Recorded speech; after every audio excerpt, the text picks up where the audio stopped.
Welcome back to In the Oven with Adam and Brad. What's up, y'all? So I wanted to talk about this. Why are commercial, what was I thinking? The warranties. Why are commercial warranties less than residential warranties and stuff like that for the same thing? I know, because they can. I mean, is it that much more wear and tear and abuse on commercial products? I mean, yeah, but The AC units, Yeah. commercial warranty, 1 year. Residential, 10 years. yeah, it's pretty whack. Yeah. Anytime we're dealing with machine manufacturers, they're like, you have a 6-month warranty. I'm like, 6 months? Yeah, they build their whole business around like service and repairs, and like, yeah, there's no. Granted, I don't know. HVAC, you think it'd be more competitive because like I'm not spending one day in my house without air conditioner at this time of year. Right. But like, yeah, I don't know. Yeah. So When something goes out of business, you just frantically have to just get out of here and fix it. I got to get back to work. Right. You know, so yeah, I mean, the reason I bring this up on this podcast is just that, it just seems like, same building. If it's a commercial building or a residential building, the rates are completely different on what you rent it out for. Mm-hmm. Commercial, it's almost like, oh, it's a business. Let's just tear their money out of their pockets. Get it from them. Yeah. It's because they have to do it to make money. They have to do it to make money. So I'm got to be over here. Yeah, code so. Yeah, I mean, put it in perspective too. Our building is a mixed use building. It's actually zoned residential and commercial. So when we got WOW Internet at first, we got their commercial fiber that was $350. Yep. And it was asymmetrical, meaning the upload and download speeds weren't the same. So it was a 1 gig download and then 200 megabyte upload. So, and I was like but their promise was like, this is commercial. You're only 4 hours of downtime. Like nothing's going to happen. Right. And I was like, all right, bet. It would go down all the time, I know, man. But it would only go down for like a couple of hours, but it would still go down just as much. And I was paying $350. And then AT&T was like, oh, we can give you residential fiber for $120. And I was like, bet. Yeah. Let's so they came and did that. And then I was like, well, that's for downstairs. I still want a backup internet upstairs. And then we ended up getting WOW Coax 1 gig down for $70 a month. Blows my mind that this is how it is, but it's literally like the same exact thing going to my building. But if it was a commercial building, I need to pay $300 for it. But if it's a residential building, I pay $100. Same service. Yeah. Yeah.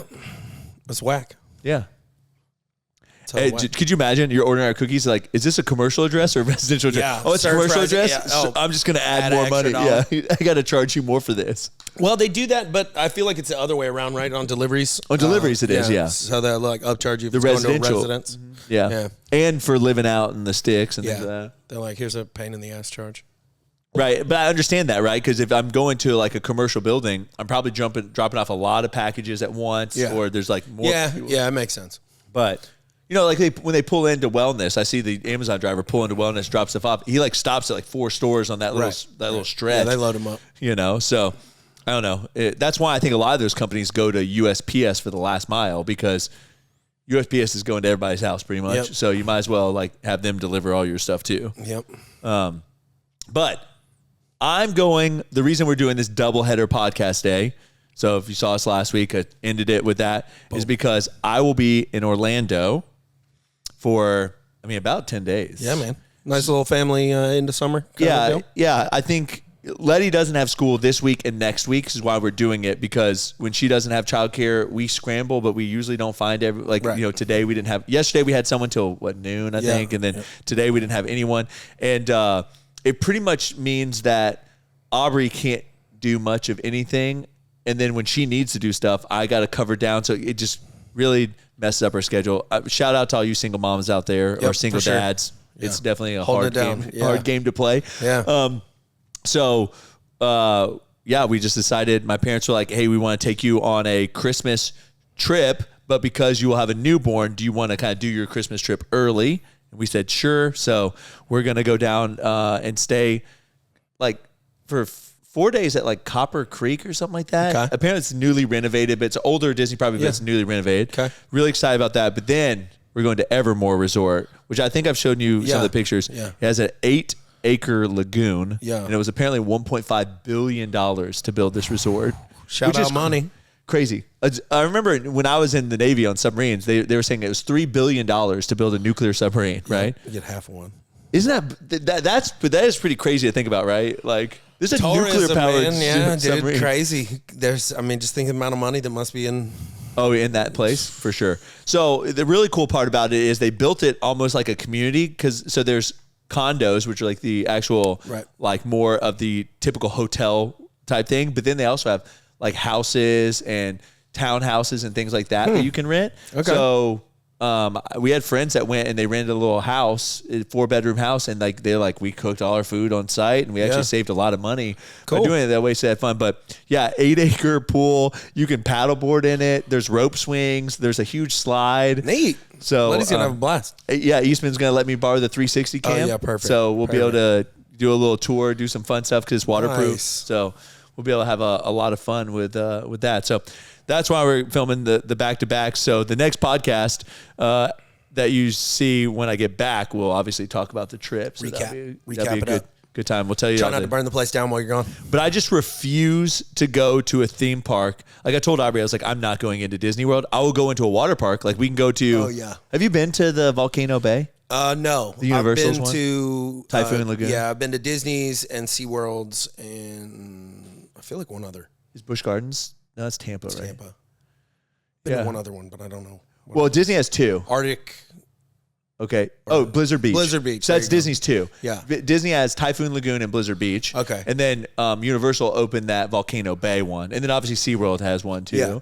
Like we were talking about. But I told Aubrey, I was like, I either want to be going to a water park or resort. So hot. And because so many people. Yeah. I just don't do well in the heat. I don't, which is funny because I live in Florida, right? But so many people. I love hot weather if a body of water is present. Yeah. It's like my favorite thing. Yeah. But if you're going to make me walk around a concrete jungle, no. So it's like you're baking. It's like you're being baked when you walk around Disney in the summertime. All the concrete, all the everything is just radiating heat. Well, and you know, this may sound weird to some people, but to be honest, it sucks because you sweat and you're like dripping with sweat. And then you go inside of an air-conditioned place finally, and then you get cool. Cold, wet clothes. And then you dry, and then you go back out and you just sweat again. Yep. And it's like you have to go through that weird phase where you feel your body sweating and you feel the water like pooling on your back and running down your back. But then you get rid of it and then it's go like back into it. Feeling sick. Yeah. You know, you're just kind of like, why am I sweaty and cold? It's the worst part of being hot. You have to relive over and over, and that is the initial sweat stage. Mm-hmm. Yep. If I got hot and I just stay hot, like I'm going, and also I said like when I'm dressed for it. If I'm going to the CrossFit gym and we're going to work out and I'm going to get sweaty, I'm here for it. Yep. I'm not here to sweat my butt off in a park. Oh man, I sweat so much too that like, dude, I'll be completely drenched. Completely dark, like this would be the dark color. Look gross. Yeah, nah. Yeah, I don't. It's not. I'm built for cold weather, but I live here, so yeah. I don't know. Well, yeah, that's why I'm looking forward to Montana. A little split action there, off, you know. Yeah. So, and you stand in the shade here, and it's not even that. We went to the zoo with our friends on what was that? Saturday, I think. Sunday even after. We went to church, then went to the zoo in the afternoon, right? And I went and just stood in the shade, and I was like, "This is still hot. It's not any different. It's just miserably hot." Yeah, it's all the humidity, man. It's just like still weighing on you. Yeah, you just go over there, and it's just like hot, wet moisture in your face. So, anyways, I'll be coming back with lots of water park action. Not doing any of that theme park mess. I definitely want to gear this podcast a lot around business because I know we haven't given an update in a while, and obviously we'll have more updates and stuff soon. But I mean, the wildest story, I'm going to share it on, by this point, it will have gone live on YouTube, but we had $160,000 stolen from us, essentially. Stolen out the mail, y'all. You guys know that we've sent an order to Myers. I don't even want to get into that aspect of it because it's very confusing. The buyers have changed. There's so many hands that have changed that like we never found out where our cookies are. We've found out now that they really haven't rolled them out to a lot of places. I don't know how many they've actually sold, but I do know they have sold some. So yeah, it's just one kind of sketchy. There's just so many breakdowns in their communication chain and ours. Hopefully we're fixing that this week. That's the plan. But to kind of go back to it, yeah, I mean, they straight up down to the point of like, okay, here's, basically half of your order payment. I get the envelope. I open it like it's normal, and then I see a hole through the bottom of it. It's one of those like mailer envelopes with the speed kind of tear. and somebody straight nicked it in the post office. And then where'd they try to? They tried to. So we found out Friday, right? And they were like, "Hey, we have to." We called them immediately. We're like, "Put a stop payment on it." Like, so they did that. Then Monday they called us and said that someone had attempted to cash that check, and they would give us more information on Tuesday. So then Tuesday they told us it was at a PNC bank in Mobile, Alabama, that someone tried to cash a check. So obviously it made their bank account freeze funds, and it's like led to some issues for them on their side. And then we're still not paid. And the 160 is only half, so people know. It's like we're waiting for this payment, and at this point it's like approaching like 150 days late. It's terrible. And I don't want to get off too much into that. But it's not great. So we're waiting on that. But again, kind of getting along that business scam side, like for people that didn't know, you could steal checks and wash them and all that stuff. There's a scam going around right now with QR codes. Do you know about this? And I've always kind of felt this way about QR codes. QR codes can lead you anywhere. Yeah. They can also spoof pages and make you feel like you need to log into something. Then what they're doing is they're just taking your logins and they're just running with it, right? So that's why, I mean, I wholeheartedly believe you should have two-factor authentication on for everything pretty much, because, it's so easy for people to mess you up. But I don't know what this actual scam alert is with QR codes, but we can see. I got so lucky I got a scammer gift in the mail. In case you don't know, scammers are literally sending out random gifts in the mail. I heard people are getting a grill, people are getting jewelry. I got the 1 Minute Manager. The best part is it says it's the Indian edition, but the entire thing is in English. I genuinely thought it was a work gift. I was like, all right, we'll talk about it in our team meeting, put it on my desk. Didn't think anything of it until I saw all these videos today about this scam that's going on. So you'll get a random gift and then you'll get a card that says, do you want to know who this is from? And there's a QR code, and once you scan it, that's where hackers go into your phone and they'll steal all of your information and wipe every single card and account clean. I'm not gonna lie to you. I probably would have scanned a QR code if I didn't see all these videos warning me about this scam. The scariest part is that it came in an Amazon package, but I knew I didn't order it because but you're gonna have to log in. You're gonna have to go through a series. You can't just scan it. I don't think it's scanning, but I don't know. I don't know. Yeah. I mean, you would need web access. Usually things involve, like, I could see you scanning that and then it popping up like you need to put in your Apple ID or whatever to like access this or like something. But usually just scanning something doesn't allow someone in. It's going to have to download something to your phone. Something's got to happen. But I do know that stuff like this exists. I've seen people lose their crypto that way because someone's been like, oh, you need to do this. And they'll scan this QR code and it makes it look like they're trying to log into their wallets. And then once they do it, they just have a wiper on the other side. Yeah, I mean, the phones themselves, as a non-tech person, but I do kind of look into some of this stuff. They're pretty dang good. They're pretty tight. They keep their own infrastructure well. The easiest place to get your data is like what you said, when you put it out into the internet. So literally like signal grabbers, so they can just put those packets back together. Right. They'll know everything that you're doing. Banned out next to you or hacking you across the, somewhere else entirely. Yeah. That's why a lot of people use like VPNs and stuff like that, because like if you're connected to an internet source like directly, then people can like get to you through the internet itself. So VPNs are helpful, but VPNs are more helpful hiding you on the internet. And a lot of times folks don't have enemies that are going after them. They're just part of like a fish.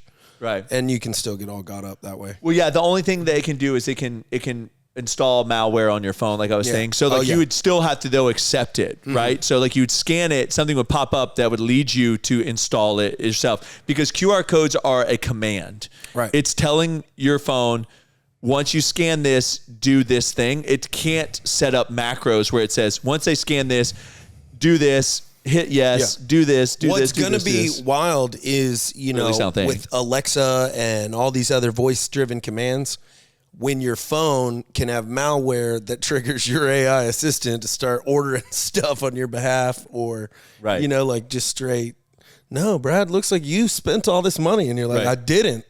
Right. That's when it's going to get fun. Yeah, it'll be interesting as we move to the future, just to see. Like I said, I think we talked about this last podcast. Like, technology is really great, but also really terrible at the same time, depending on how it's utilized, Well, I really feel like technology is going to get us to a point where, whatever, dystopian type future of like, stuff's just kind of not great. Like, yeah, you got the thing that does everything for you, but life kind of sucks. You know, I think it's going to be one of those, like, not quite Judge Dredd level, but like that. Yeah. Cool. You have flying cars. Ready Player One. Yeah. You know, more like that. Future, but like, that's exactly. Everyone kind of like lives in these like slummy. Yeah. There's classes, but that sucks. Speaking of future, have you seen how both Trump and Kamala Harris are like going after Bitcoin in a way of like, they're trying to like, so apparently Kamala asked for meetings with Coinbase and all these people that she's been shunning for so long. Yeah. And then Trump just said, I didn't know this. They have like a lot of money in seized cryptocurrency. Right. And normally, apparently, they just take it to auction. But like Trump's saying that he's going to keep it and create a fund for the U.S. To have its own cryptocurrency. And I think it's something like they have like $8.8 billion in seized, which obviously I say that's a lot of money, but to the U.S. government who has $35 trillion in debt, that's like not a lot. But still, it's very interesting, right? Full swing of the politicians to go, that's a scam, to this is something serious. Holding a centralized fund that it can issue its, U.S.-based coin against that can go out, trade internationally at the open market. I think it's a hedge against what's gonna happen or what may happen. The use of the actual dollar isn't really happen much anymore. Yeah, it's not backed by anything. And so a swipe of a credit card just is really like merchants agreeing that the money transferred versus that. And again, it's hard to explain, but basically once that string of characters hits your bank, it knows that, okay, this is good. It's verified on both ends. The network keeps track of it all. I really think, though, it's just a way to, not even in a bad way, but monitor what everybody is spending their money on at all times. Yeah. Because you already have to attach who you are unless you're using still some kind of shadier wallets and carrying your assets on thumb drives. If you're keeping them on the cloud somewhere, they know who you are. Yeah, a lot of people that I know, though, do carry them on these like offline ledgers and stuff. So here's my question to you. Okay, so the U.S., so obviously our dollar is not backed by anything anymore. It was backed by gold, but it's not. The Federal Reserve can print money. They're not a part of the government. They're just this weird, shady organization that somehow has all our money. And so the dollar bill loses value over time, correct? So if you had a system backed by Bitcoin, wouldn't your money actually gain value over time? Yeah, yeah, right. So the fiat currency, moving away from the gold standard, having a fluctuating currency now, it's based on far too many things for it to even make sense to me. Yes, if Bitcoin was able to hold strong and hold its own internationally, it just has to hold strong, hold its own internationally, and do what it has done and stay as secure and the reason I bring that up is because Bitcoins, there is a certain amount. Granted, it's going to take a long time to get to the end of these Bitcoins, but there is a limited amount. The halvings that take place mean that like the same amount of energy is required to get half as much Bitcoin now when they do these halving situations. Yeah. So when you look at that, you go, this currency is a limited supply. It can't be made more of. More people can mine it so you can get through it quick, like get to the end quicker, but you can't make more once you've made it. So it almost becomes this thing where like if you had one Bitcoin back in the day and it was worth $10,000 and then we could hold money the same price, it would be worth more later because supply and demand, like less Bitcoins are in circulation. Yeah. I mean, it's in theory the same with gold or another precious metal. It's just going to be hard to get. It's been hard and it's still hard to get buy-in because it's hard to understand, or an amount of technical knowledge is needed to understand a lot of these things that I don't even possess enough, but I know how to listen to people that do, and I've got plenty of friends that understand it pretty well. It's hard to get folks' mind wrapped around that you can't create more. that you can't like hack it. Right. Or whatever. And, you know, that's very complicated. But anyways, if it stays strong, if it stays true to that, yeah, man, the what is it? The USD coin, the USDC, right? I know Donald Trump mentioned that they won't have a centralized bank coin.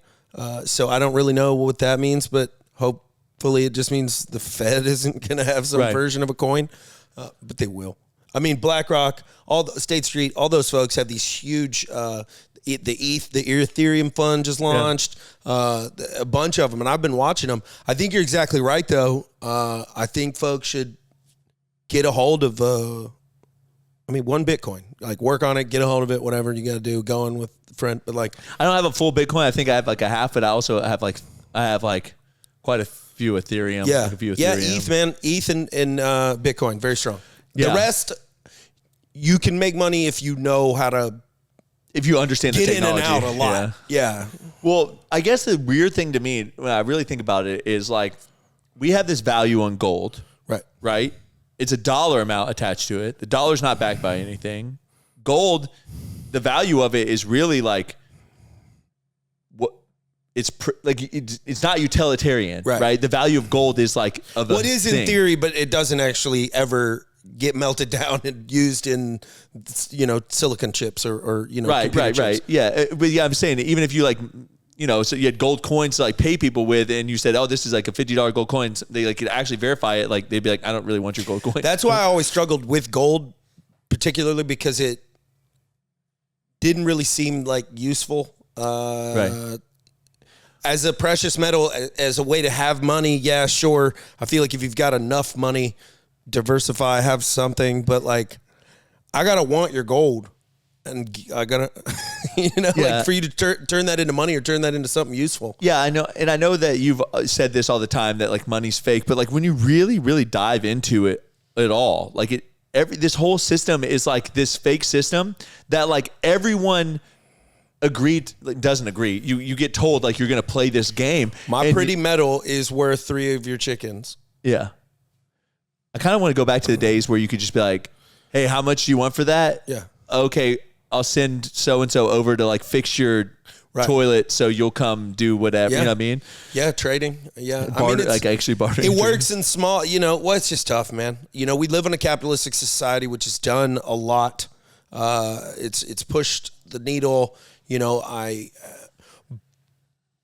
but those dystopian futures are normally like the end stages of capitalism where like companies have gotten so powerful, people have gotten so rich and powerful that they've sucked up I think there's still so much to go around, but I don't think there's the only way I could think of like to fix capitalism as far as like what it can create, which is those like giant conglomerates that own everything. That's what I mean. Is to like almost like cap like grow like well, you can't again, I'm not trying to be a hater because I have respect for the billionaires and whatever of the world, but it just feels like they start buying up farmland, they start having international conferences where it's only just a bunch of rich people. It just really feels like my whole world is being manipulated by that, and settle down.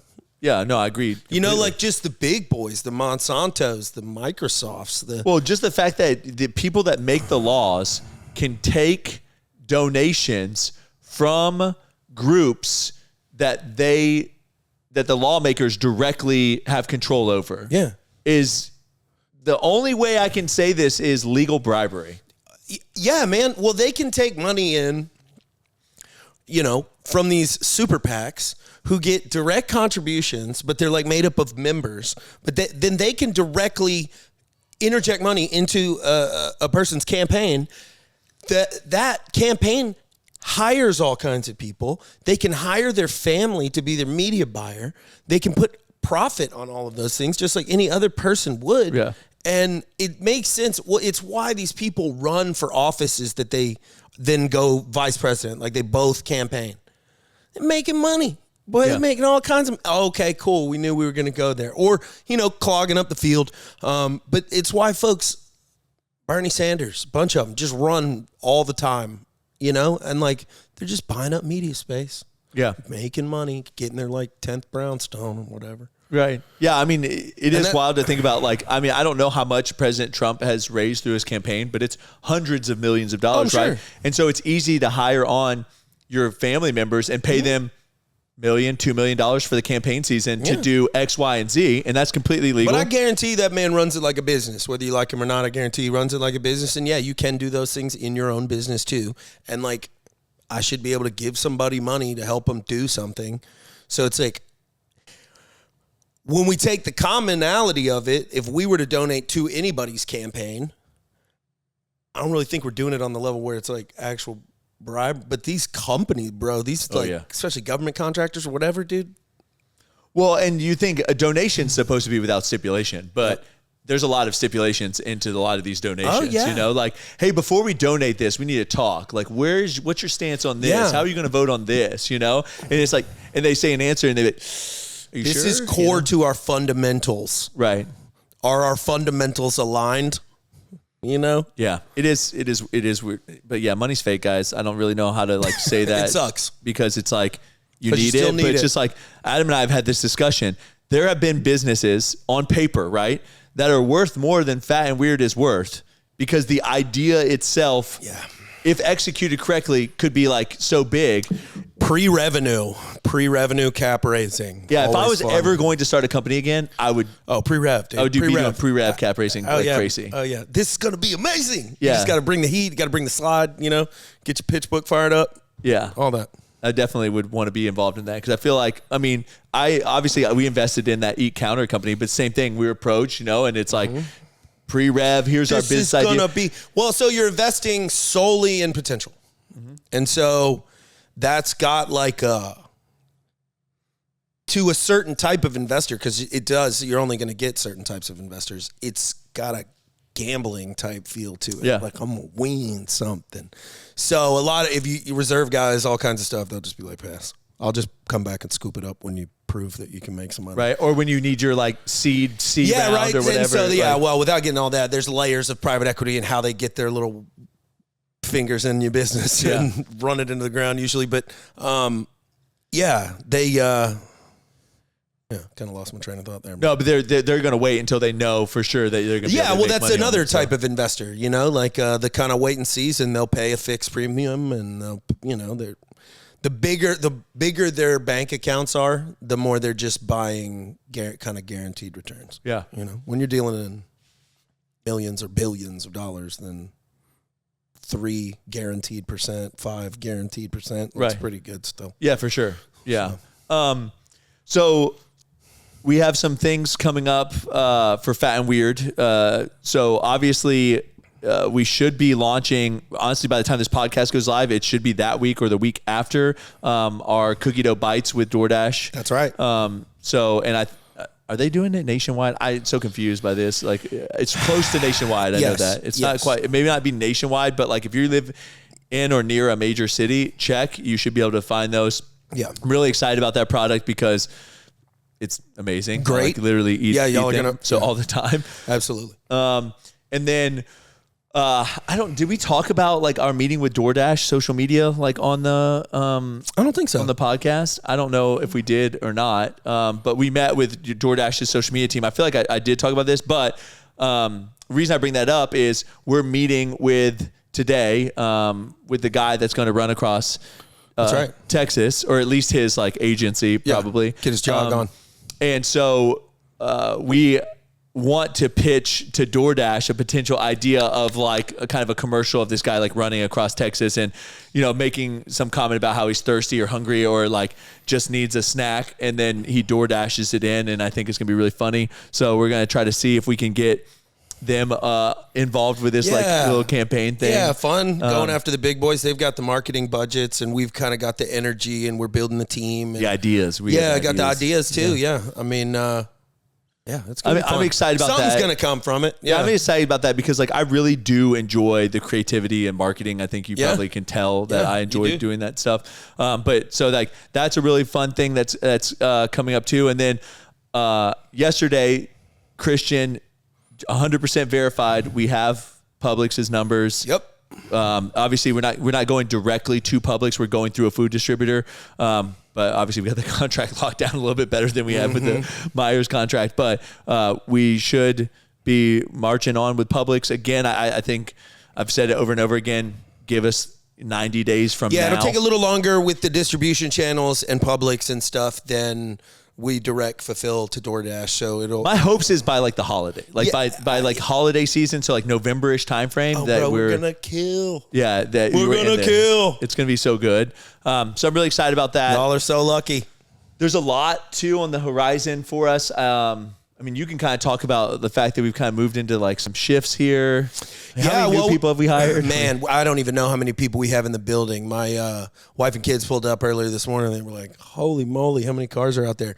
We've got folks that have come on board. A lot of bodies in the kitchen right now, but we need them to kind of train with our current people, and then we're going to try to start seeing who are early birds and a little bit of night owls. Not really night owls. We're going to do more of like a layered shift. I guess I can stop playing with my hands here. But, have some folks come in earlier and then have some folks kind of pick up when they go to lunch, stay a little later, so we can just keep churning cookies out the door. Yeah, I think essentially overall we're looking at like a 4 a.m. to like 1 shift, and then probably like a 9 to what would that be, like 6 shift or something like that. Yeah. So that'll kind of be the overlap. So essentially, when the 4 a.m. crew gets here, they'll start working, and then right before they go on lunch break, this other crew kind of shows up, gets spun up. They kind of take over while the other group goes to lunch break. Then they come back and they kind of double up for a small amount of time. Then that second group that came in later will go to lunch break, and then the other group will leave shortly after that other group has that's lunch. right. So it just kind of keeps flow going, because keeps it going longer, but it also keeps us out of each other's hair.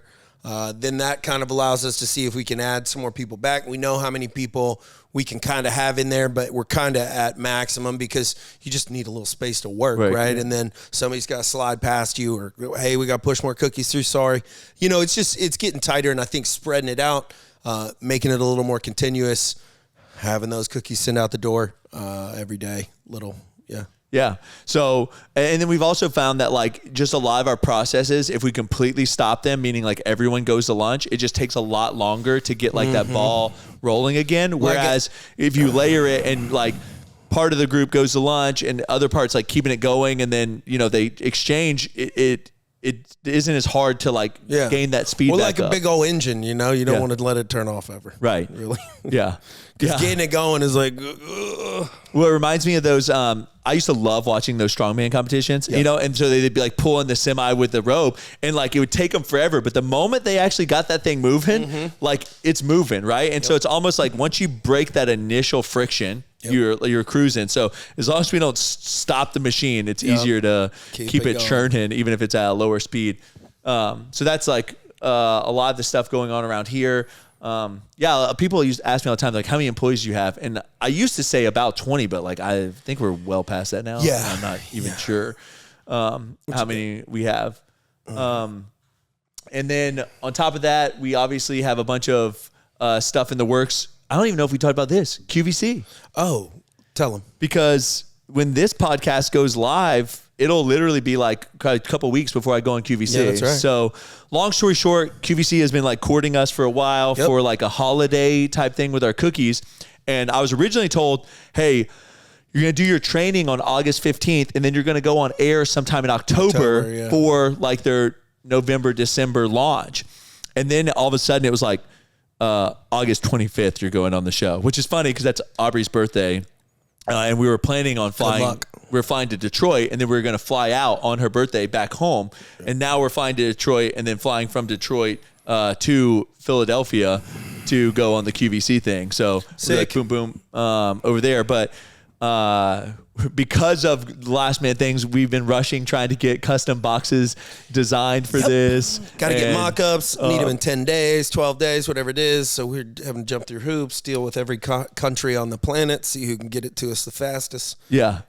So it's a lot of... then we got a meeting with Home Shopping Network this week, too. I didn't know that. Yep, like Thursday, I think. HSN, huh? QVC is definitely bigger than HSN, Hey, right? business... it's all posturing. So the second you can get an in with somebody, you got to use that to leverage all the competitors you can. It's got to be real. Can't be lying. Well, yeah, I mean, the reason we met with Marble Slab Canada, well, I mean, I wouldn't say it's outright, but they obviously saw we were working with Cold Stone, and they were like, hey, we want to try to get in here, you know? So, you know, obviously, it's like, I don't know, all of a sudden, the pretty girl brings you to the dance, and everybody's like, wait, who's that guy with the pretty girl, you know? Yeah, it's like dating. So I think that that's part of it too. But no, QVC, I know that we're filming in the afternoon on the 25th, so you can catch me on QVC August 25th. We'll be talking about Fat and Weird cookies. I think we're selling like a, was it 9 or 12? 9-pack. 9-pack of 15-pack of weirdos. Yeah, 9-pack of our 5.5 ounces and 15-pack of the little weirdos. Yep. So it'll be a pre-order for November and December ship dates. So we'll actually have time to fulfill this, but that's kind of all the cool stuff going on. Tell your grandparents. We'll be on QVC, y'all. It's so funny. I was telling someone else that, and then I said, like, tell your grandparents, and they thought that was the funniest thing. So, like, our tagline for this QVC things is going to just be like, tell your grandparents. Tell your grandparents about us. So, obviously, you can check us out too, but, you know, tell your grandparents. Hey man, that's my favorite cookie company. You should get some. Heck yeah. So, but yeah, we have some really funny social media stuff planned for that. We're actually going to go to like either a nursing home or some kind of assisted living and like faux do a QVC thing so that we can kind of like set it up and give them like a behind the scenes experience. So I can test out my talking in front of them and things like that. Yeah, so. do a little skit. Be fun. Yeah. Anything else I'm missing? I don't think so. Do you know anything more about the Target rollout? Not enough to say anything. All I know is that it's like a Southeast rollout with Target. 480s. Yeah, somewhere stores. In the 400-ish range stores, which is great because I think, is there like 2,200 Targets, you know? It's a lot of stores. I think there's but I mean, I think it puts us into like 25% of the Targets or something like that, right? Yeah. Like right off the bat, which is great. So that's obviously on the horizon too, but I think that's pretty much all we got going on then. So cookies. You don't have any cool updates for anybody? Not really.